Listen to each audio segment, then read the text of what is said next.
Hi there, it's Kevin with RogueDeckBuilder.com, here with my belated top 10 list of cards that I'm excited to brew around from the good old Dragons of Tarkir. Now let's just get the elephant out of the room. A lot of people have picked this card for their particular list, and this one I'm picking at number 10 because it goes in my Soul Sisters deck. It's probably going to replace Spectral Processions, and this is Secure the Waste. Secure the Waste is instant speed, put X 1/1 white warrior creature tokens on the battlefield, X and just a white. So that is an insanely powerful card in Modern, as especially Soul Sisters. It will come back from a board wipe with cards like Honor the Pure.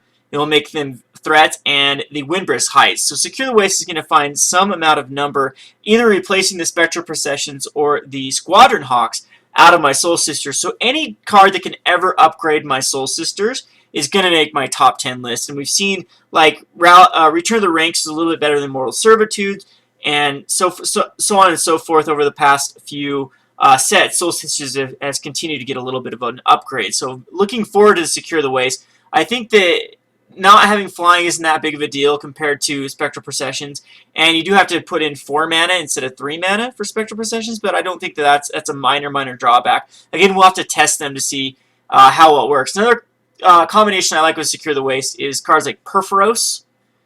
You can use this as a kill condition with Perforos, God of the Forge, so we get to see some play out of some of the good old Perforos before he rotates. Or even, like Jeskai Ascendancy decks, Secure the Waste is great, as anything can pop up tokens. And just plain old Warriors with Brutal Horde Chief, Secure the Waste is great. So the card is very versatile. It's going to go into a number of decks, and it can be the centerpiece to brew around a variety of different types of decks, which is something as a deck builder I always look for. Alright, coming in at number 9 is going to be Obscuring Aether. This is just a really cool card.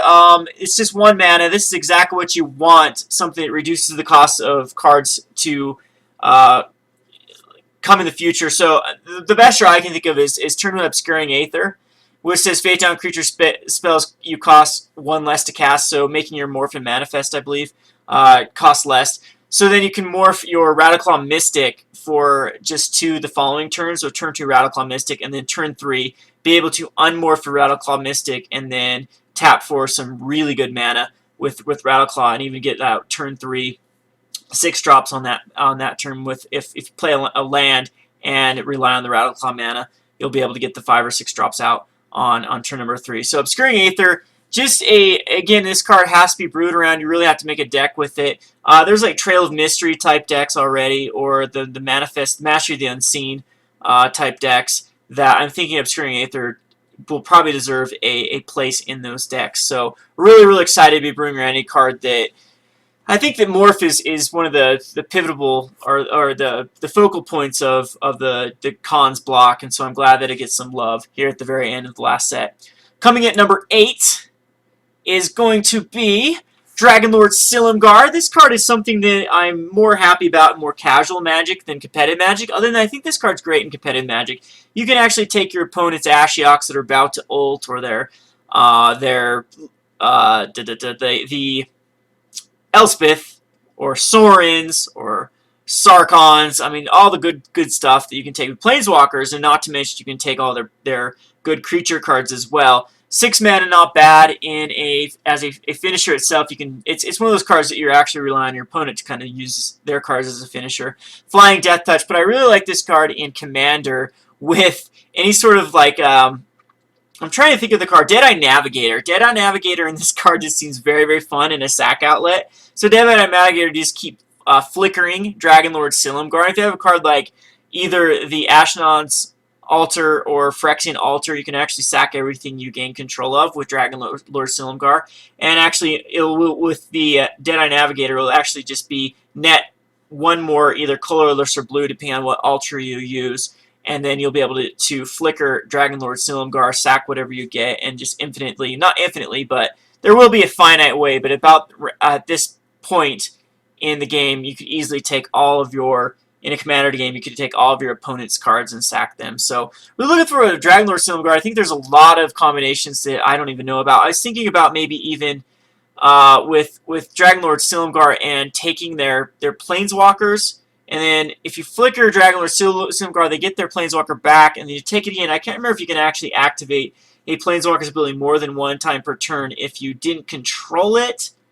That I don't know if it's the beginning of the turn you have to control it, or if it goes back to your opponent's board, then it's considered not activated. I'm not quite sure. We'll have to look at a judge ruling for exactly how Planeswalkers work. But Dragonlord Silumgar seems to have some really cool synergies with plenty of cards. Again, this is more of a casual thing than more of a competitive thing, and that's why I have it at number 8.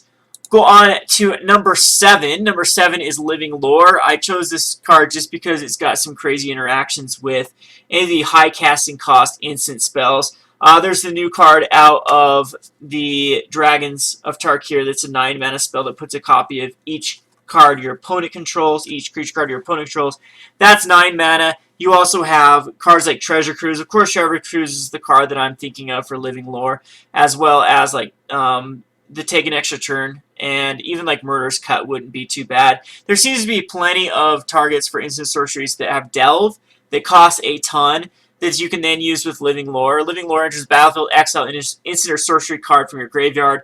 Its power and toughness equals exiled card converted mana cost, and then if it deals combat damage, not to a player, just plain combat damage, you may sacrifice it. So for whatever reason, if you need to sacrifice it, draw 3 cards, or take an extra turn, or kill a creature, or whatever it is that you've exiled with Living Lore, then you get value out of it. It's a great card. It's one of those things for 4 mana you can cheat out something very, very huge, and definitely looking forward to trying to fit Living Lore in some sort of deck. Coming in at number 8, or excuse me, 6, is Impact Tremors. This kind of goes with the first card, the number 10 card, the putting the soldier tokens into play. Impact Tremors, whenever a creature enters the battlefield under control, deals 1 damage to each opponent. So it comes out on turn 2, which is really good because it has a lot of synergy with Hoarding Outburst or Sandstep Outcast. Sandstep Outcast becomes a 2 damage spell. Hoarding Outburst becomes a Lava Spike, and so on and so forth. Every card after that. Dash cards work really well with Impact Tremors. This card is just begging to be brewed around and be broken with. So looking forward to the Impact Tremors. Again, it's got a good synergy with Purphoros as they kind of stack. And all your token spells after that become, if you have a Purphoros and an Impact Tremors out, they become Lava Spikes just each creature. So it's pretty easy to get a kill off with the Hoarding Outburst or whatnot. And then you can even stack on Outpost Siege on top of that. And then when they leave the battlefield, it's another damage. So tokens are alive and well still, even with the Virulent Plague that gives all token creatures -2, -2. If you have cards like Purphoros and Impact Tremors, it's a way around them. So definitely, again, looking forward to brewing this type of deck. Even though this has more of a narrow, I would say, use in Standard than the other cards we've talked about so far. All right, we'll go on to number 5. Number 5 is going to be Assault Formation. Assault Formation, this is basically to be a pet card. I want to make a Rally the Ancestors deck with walls. And Assault Formation, it works perfectly. With the wall out of M15, you can sack a wall and draw a card. And then, I don't know, with this I just want it to be... This gives like your Nyx Fleece Ram. You can attack in for 5 with Nyx Fleece Ram, a 0/5, gain a life, and then swing in for 5 each turn. And it shuts down a lot of your opponent's more aggressive cards that are like a lot of the Warriors decks are like 2/1s or 3/2s, and then it reverses those rolls, so they're only doing damage based on their toughness, and your cards can easily start to outclass their cards. There's now a 0/4 drop out of blue for 1 mana that you could go first turn the 0/4 and then second turn Assault Formation, swing in for 4. Which is pretty sweet because it doesn't have Defender either. It's just I believe it doesn't have Defender. It's just a 0/4. And then, of course, then you enter into Nyx Fleece Ram or the wall out of M15, where whenever it is dealt damage, you gain that much life. Just very good. And then, again, target creature with Defender can attack this turn as though it didn't have Defender. You can get around Defender. But the cool thing with Nyx Fleece Ram is it doesn't have Defender. A lot of these other cards that are just big toughness cards. I'm thinking about my enchantment-based deck with Rally the Ancestors, the 1/4 whenever an enchantment comes. The Grim the Grim guy is a 1/4 whenever enchantment comes into play.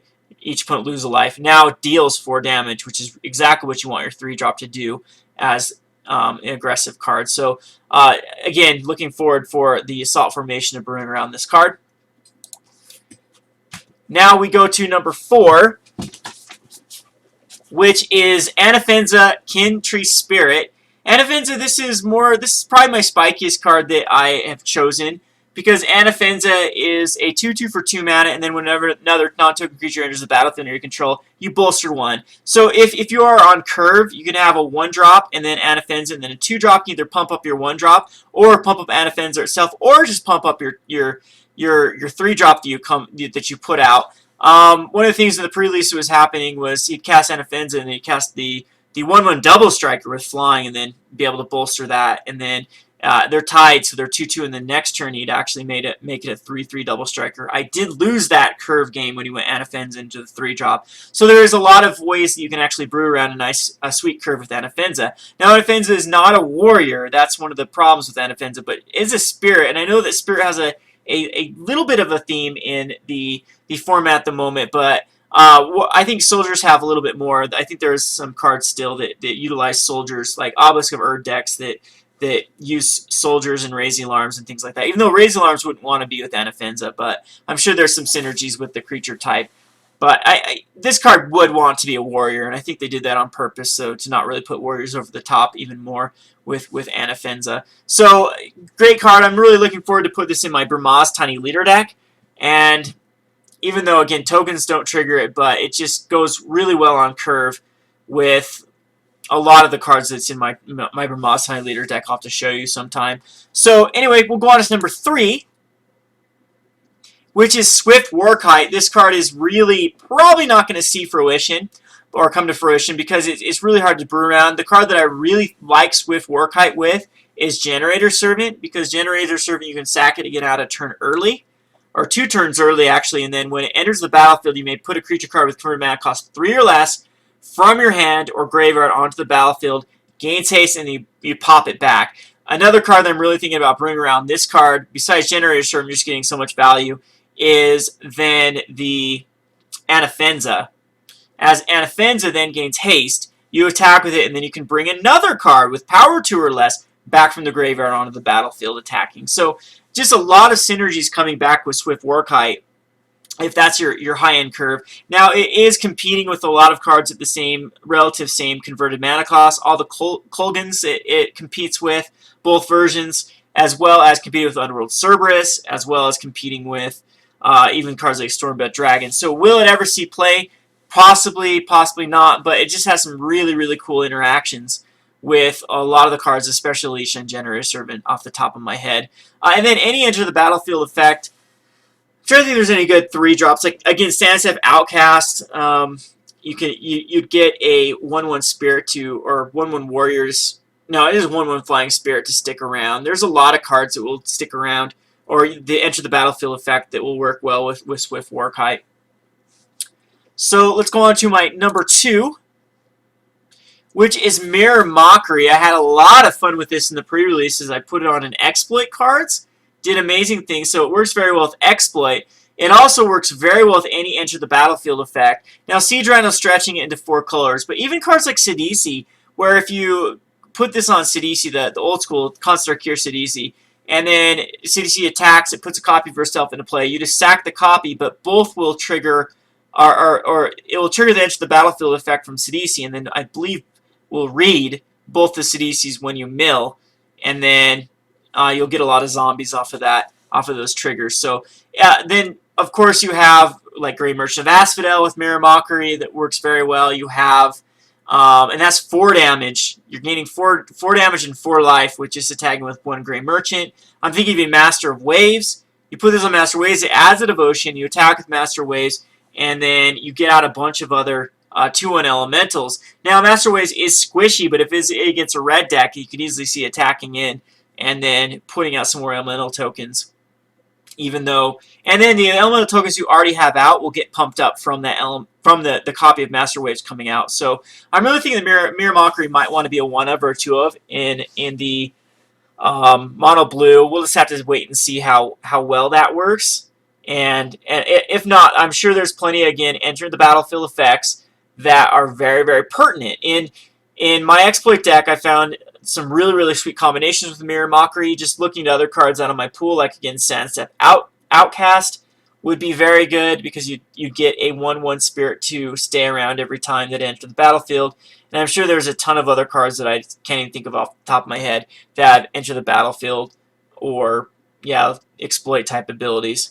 So, love this card. I'm picking it high because it did so much work in my sealed deck that I played in pre-release. Coming in at number 1 is actually a combination of cards. This is going to be the Rizen Executioner and Corpse Weft. I'm actually just really tickled pink about this combination.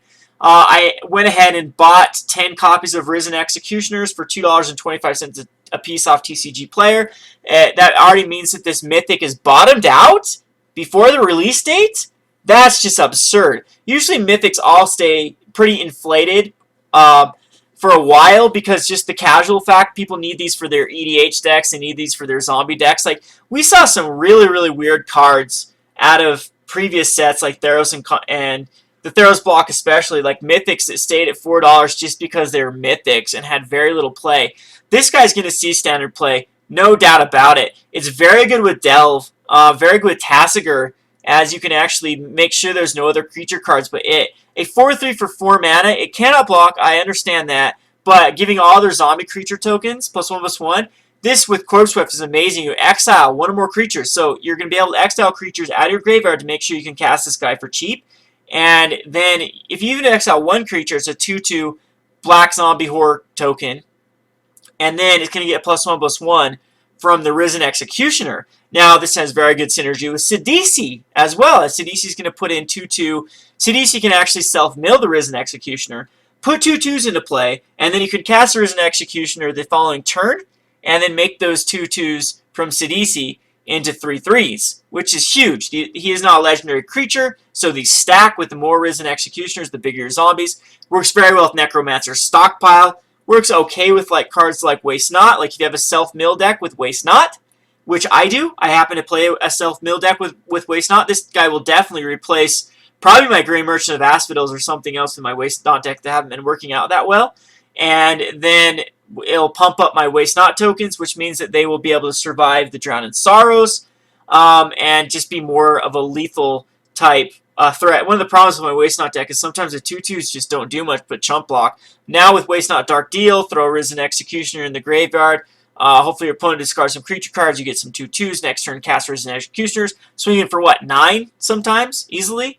I can see that scenario actually playing out. So zombies can be a very good tribal. Another good thing with this is there's a lot of zombies from the Dragons of Tarkir block, and it's insanely good card even by itself. Something that recur, like even we remember Gravecrawler, being able to recur Gravecrawler was very there are a lot of combos with that card. And Rizen Executioner is a very hard card for Control to deal with when you can keep casting it over and over and over and over. And Delve just really puts this card over the top. Treasure Cruise, Murder Squad, Tasigur, all these things that can exile cards from your graveyard, and especially Corpse Weft is just amazing. So this combo is by far the one I want to build probably first in my constructed. Actually, I'm going to do a deck before that, and that is going to be an exploit deck. So I'm going to try with Rally Ancestors to try with exploit, and Karsi Sadist is probably the card that I want most because it's 2 life and 2 damage.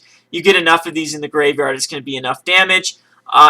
This works well with, again, the from my Constellation deck, or the 2/2 Berserker from the Theros block, the Devotion.